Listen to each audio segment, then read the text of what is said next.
Hello friends, एकांश institute के YouTube channel पे आपका स्वागत है। आज से हम बिल्कुल बिगिनर्स के लिए क्लास हिंदी और इंग्लिश दोनों मीडियम में एक साथ स्टार्ट कर रहे हैं। तो इनमें जो सबसे पहला जो टॉपिक है वो है गुणनखंड, फैक्टर्स। तो देखिए, गुणनखंड क्या होता है। गुणनखंड वह संख्या होती है जो दी हुई संख्या को पूरी तरह विभाजित कर दे।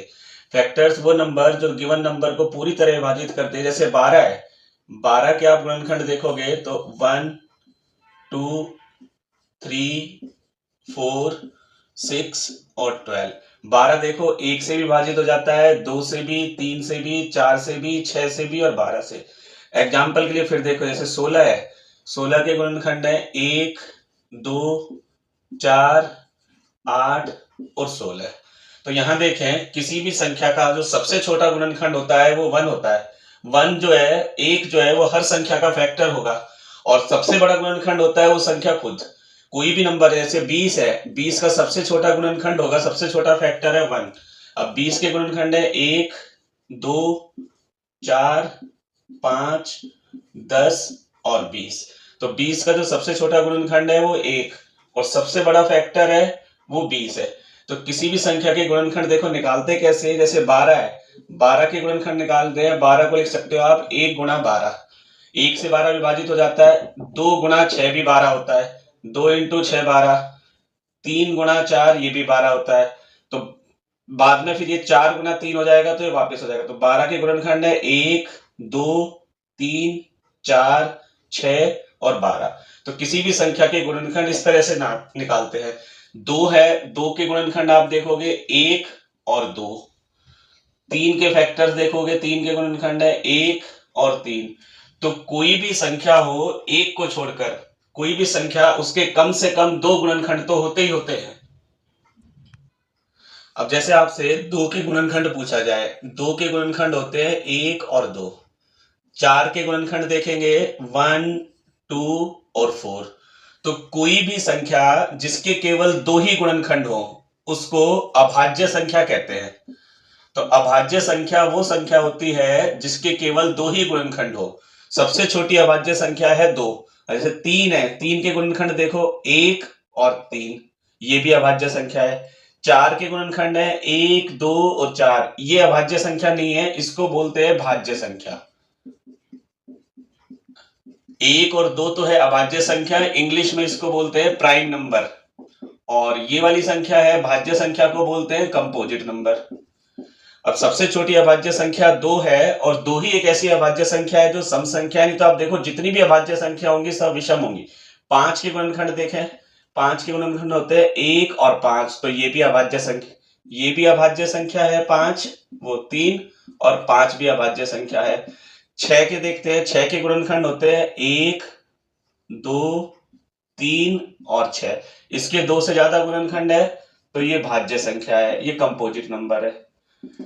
इसी तरह से आप 10 के अभाज्य गुणनखंड, 10 का फैक्टर्स करोगे, 10 के गुणनखंड है 1, 2, 5 और 10। तो इसके भी 2 से ज्यादा है तो ये भी भाज्य संख्या है। तो अभाज्य संख्याएं वे संख्याएं होती है जिसके केवल 2 ही गुणनखंड हो।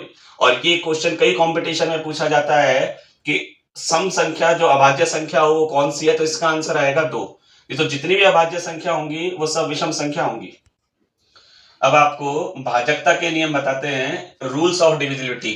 जैसे कौन सी संख्या किस संख्या से विभाजित होगी। जैसे 2 है, 2 से भाजकता का नियम है, कोई भी संख्या जिसका इकाई का अंक, जैसे मान लीजिए ये लिखा हुआ है 4, 5, 6 और 8, इसको बोलते हैं इकाई का अंक या यूनिट प्लेस। कोई भी ऐसी संख्या जिसका इकाई का अंक या तो 0 हो या 2 हो या 4 हो या 6 हो या 8 हो, ये संख्या 2 से पूरी तरह डिवाइड होगी। केवल इस वाले प्लेस को देखने से पता चल जाता है। 3 से भाजकता का नियम है, जैसे यही वाला नंबर ले लेते हैं, आपको ये नंबर देखना है कि ये नंबर 3 से पूरी तरह विभाजित होगा या नहीं होगा। तो यहाँ ये जो अंक दे रखे हैं 4 और 5 9, इन सबका टोटल करेंगे 4 + 5 + 6 + 8। 4 और 5 9, 9 और 6 15, 15 और 8 23। 23 में 3 का भाग लगा के देखेंगे, यदि 23 3 से पूरी तरह डिवाइड हो जाता है तो नंबर 3 से डिवाइड होगा, नहीं तो नहीं होगा। 23 में 3 का भाग नहीं जाता तो ये संख्या 3 से विभाजित नहीं होगी। 3 से विभाजित होने वाली संख्या, जैसे मान लीजिए आपको 15 चेक करना है या आपको ये चेक करना है 24, ये 3 से विभाजित होगा या नहीं होगा, तो 4 और 2 6, 6 में 3 का पूरा पूरा भाग लग जाता है, तो ये संख्या 3 से विभाजित होगी। 4 से भाजकता का नियम, जैसे इसी संख्या को देख लेते हैं। 4 से डिविजिबिलिटी का रूल ये है, जो लास्ट के 2 अंक हैं, किसी भी नंबर के लास्ट के 2 अंक, जैसे इसमें लास्ट में लिखा हुआ है 68, 68 यदि 4 से पूरी तरह विभाजित हो जाएगा तो ये संख्या 4 से विभाजित होगी, वरना नहीं होगी। तो ये संख्या में 4 का पूरा पूरा भाग जा रहा है, तो ये संख्या 4 से विभाजित हो जाएगी। 5 से भाजकता का नियम ये है, किसी भी संख्या का इकाई का अंक या तो 0 होना चाहिए या फिर 5 होना चाहिए। यदि लास्ट में 0 या 5 है तो वो संख्या 5 से पूरी तरह विभाजित होगी, नहीं तो नहीं होगी। 6 से भाजकता का नियम 2, 3, 4 और 5, यदि ये संख्या 2 और 3 दोनों से पूरी तरह विभाजित हो जाए तो ये 6 से विभाजित होगी, वरना नहीं। जैसे यहाँ देखो, ये संख्या 2 से विभाजित नहीं हो रही, 2 से, क्योंकि इसके लास्ट में 0, 2, 4 या 6 या 8 नहीं है, तो ये संख्या 2 से विभाजित नहीं हो रही, तो ये 6 से भी नहीं होगी। जो 2 से भी विभाजित हो जाए और 3 से भी हो जाए, उस संख्या में 6 का पूरा पूरा भाग जाएगा। 7 का कोई अच्छा नियम नहीं है। 8 का नियम ये है, कोई भी जो संख्या है उसके अंतिम 3 अंक में यदि 8 का पूरा पूरा भाग जाएगा तो ये संख्या 8 से विभाजित होगी, वरना नहीं होगी। इसमें 8, इस अंतिम 3 अंक में 8 का भाग नहीं जा रहा, तो ये संख्या 8 से डिवाइड नहीं होगी। 9 का क्या है, 9 का और 3 का एक जैसा है। यहां देखें, 2 + 3 + 4 + 5, इनका टोटल करके देखना है। इसका 2 और 3 5 और 4 9 और 5 14, 14 में 9 का भाग नहीं लग रहा, तो ये संख्या 9 से विभाजित नहीं होनी है। 10 का आसान है, लास्ट में जो सबसे लास्ट में यदि 0 होगा, जिसका इकाई का अंक 0 होगा, तो वो संख्या 10 से विभाजित होगी, वरना नहीं होगी।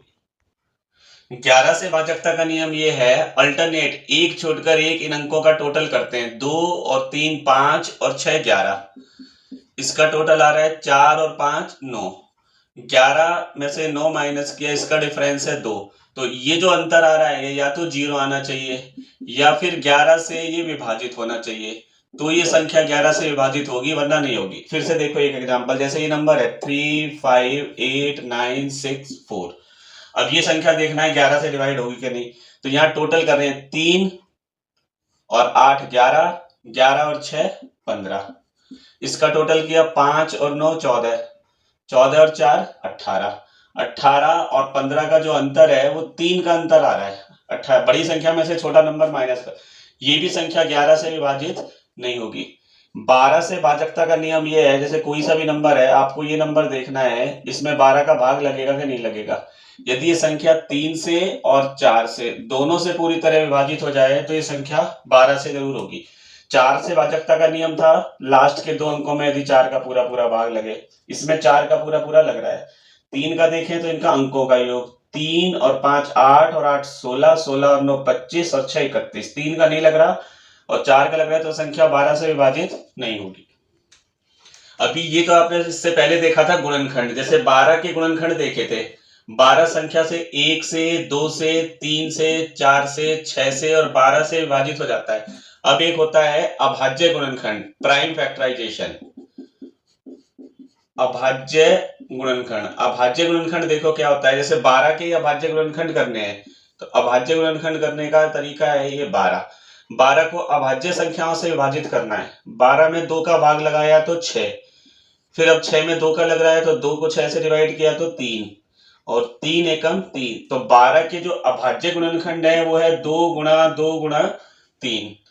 ऐसे ही मान लीजिए आपसे कहा 15 है, 15 के अभाज्य गुणनखंड करने हैं, तो 15 के अभाज्य गुणनखंड करोगे, 15 में 2 का भाग तो लग ही नहीं रहा, क्योंकि लास्ट में 0 2 4 6 नहीं है, 8 नहीं है, तो इसको 3 से भाग लगा के देखो, 3 पंजे 15 और 5 एकम 5, तो 15 के जो अभाज्य गुणनखंड है वो है 3 गुणा 5।